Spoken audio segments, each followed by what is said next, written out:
既曰：知有涯而暗无边，无畏发光是我慢，暗尽邪行人心浮，深空有心方得见。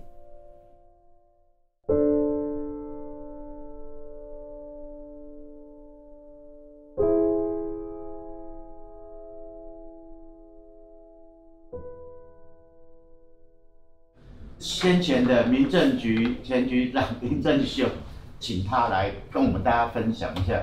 我们学过啊，永远都是在接受一些新的一些想法或观念。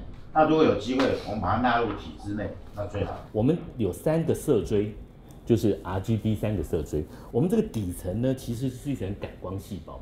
这个感光细胞刚好对应到这24小时的所谓生理的这个周期。这里面有一个很关键的分泌物，叫做褪黑激素。褪黑激素会使得你睡得好。现代人最大的困扰就来自于这个东西分泌不足，然后到了9点以后还一直被 alert。主要是什么呢？主要是这个东西叫蓝光。OK， 这想来有点可悲。这个就是我们现在能源局跟工业局在推的台湾的蓝光 LED。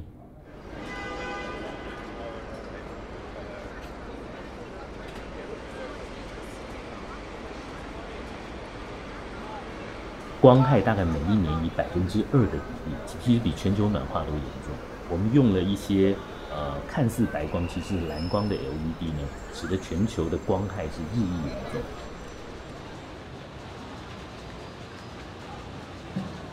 台湾跟台商呢，其实制造了全世界非常多的灯具，初步保守估计大概有1/4，这还蛮举足轻重的一个角色。相较于波兰、斯洛凡尼亚、法国、德国、韩国，他们都有国家级的光害立法。台湾现在呢是一个叫做光污染指引，连行政命令都不是，所以它连任何的处罚、裁罚权都没有。我们一直讲说，光害或者所有的污染都是从外部性，外部性就是你冒黑烟的时候，要有人觉得黑烟是问题。要是有人觉得说黑烟很棒，代表进步，那个时候你就很难说它是个公害了。你必须先有清楚的受害者，界定出谁是光害的受害者。另外一方面，你要说清楚，从另外一面，可能是预想的，也可能是现实的，是谁是减光之后的受益者。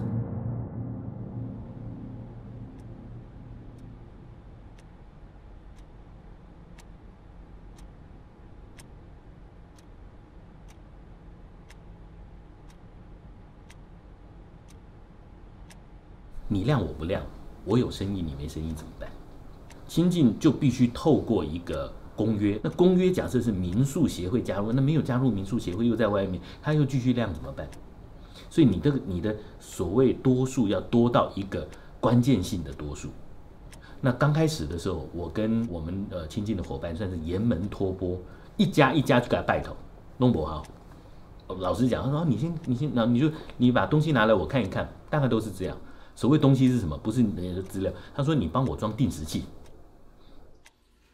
你的招牌啊，跟你那个什么比较大一点灯的招牌比较大一点的，你开那么多灯的话，那个是不是要浪费很多电？这一段时间会比较安静一点。这边大家也习惯了，早一点睡了，然后没有灯也要节省，然后在外面的灯也要节省，把那个太忙，全部把它调到一个时间的时候就关掉了，它不会再开。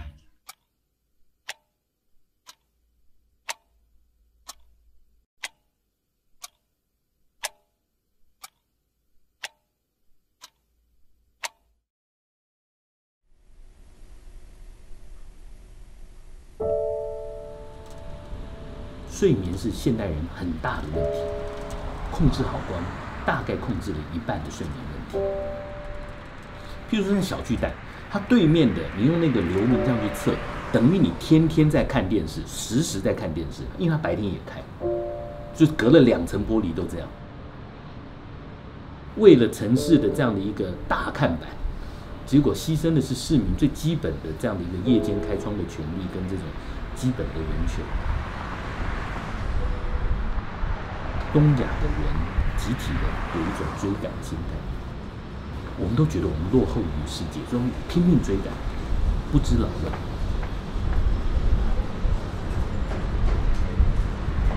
造成我们现在的劳动形态跟我们的学习的方式，都是我们用相对低的效率，但是非常长的工时。所以按跟进如果作为一个社会的解放，不是叫大家回去不做事而已，是大家退后一步，静下来，按下来，好好想一想你要做什么的时候，等到你再出手做，你会更好，你会更组织化。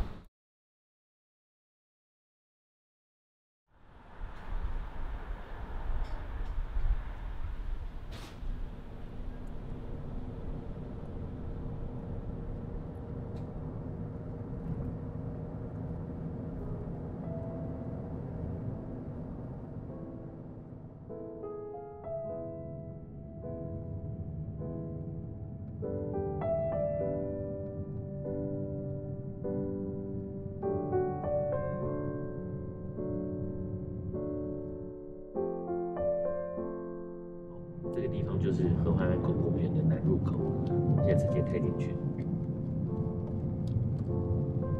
还有这么多人啊！好，我们的规矩是进去的时候灯要开小灯，开你 OK， 好，没关系，就进去。我们看很多星星的时候，其实它假设10亿年好了，好不好？它距离我们10亿光年，所以搞不好我们看到它光的时候，它已经不在了。所以其实宇宙这样的时空尺度会让你感觉重新去想一想，什么叫做 being， 什么叫存在或真实，对啊。所以其实人如果能够单独跟星空独处，其实挺好的。我们现在知道更多，宇宙其实并不是静止不动的，对啊。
暗跟静都是在面对自己的焦虑。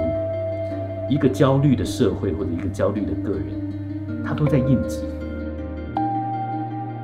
暗跟亮是一个相对的概念，你不可能只强调亮，就像我们也不可能回到完全暗的状态。